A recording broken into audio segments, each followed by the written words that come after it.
జనసేన అధినేత పవన్ కళ్యాణ్ గారు గతంలో పలుమార్లు చెప్పారు, నాకు ఏ కులం లేదు, మతం లేదు, అన్ని ప్రాంతాలు నాది, నేను అందరికి కావాల్సిన వాడిని అని చెప్పాడు.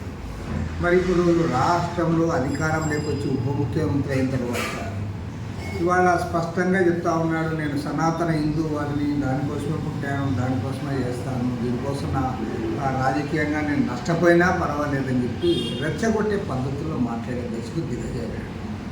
నిజంగా చాలా ఆశ్చర్యకరం. ఎందుకంటే పవన్ కళ్యాణ్ గారు కానీ లేదా ఆయన కుటుంబం కానీ వాళ్ళు ఎవరు మత ఉన్మాదులు కాదు, వాళ్ళందరూ కూడా సెక్యులర్ వాదులే. అదేవిధంగా ఆయన పెట్టిన పార్టీ జనసేన పార్టీ కూడా అది లౌకిక పార్టీనే.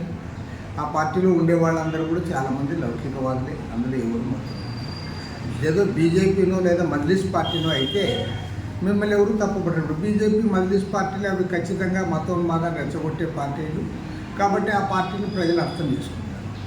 మీరు ఒక లౌకికవాద పార్టీ అయింది ఈ రకంగా సనాతనవాదాన్ని భుజానికి ఎత్తుకొని ఆర్ఎస్ఎస్ అజెండాను ముందుకు తీసుకుంటూ ఉన్నారంటే చాలామంది చెప్పుకుంటూ ఉన్నారు. త్రివిక్రమ్ శ్రీనివాస్ డైలాగ్ రాయించాడు, ఆ త్రివిక్రమ్ శ్రీనివాస్ డైలాగ్ చెప్తాడు, ఈయన ఏ సినిమాలో ఆ పాత్రకు తగ్గట్టుగా డైలాగ్ చెప్తా ఉన్నాడు, ఇప్పుడు ఒక్కో స్టేజ్ ఎక్కినప్పుడు ఒక డైలాగ్ చెప్తూ ఉంటాడని చెప్పే పరిస్థితి వచ్చింది.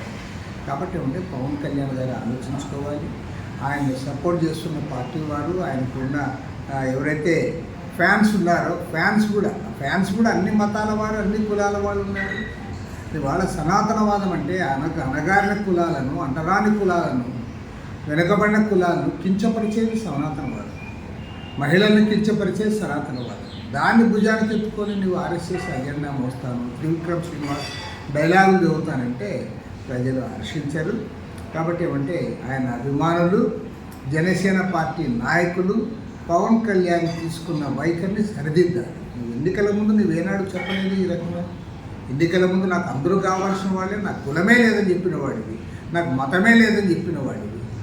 నువ్వు అధికారం వచ్చిన తర్వాత డ్రెస్ మార్చుకొని నువ్వు అంటే ఏ సినిమాకి పోతే ఆ సినిమా డైలాగులు చెప్పినట్టు పాత్రకు అనుగుణం ఒకే సినిమాలో 2-3 పోర్షన్లు వేస్తే ఆ డైలాగ్ వేరువేరుగా చెప్పినట్టు నువ్వు చెప్తే రాజకీయాల్లో ప్రజలు హర్షించారు, మానుకోవాలని కోరు.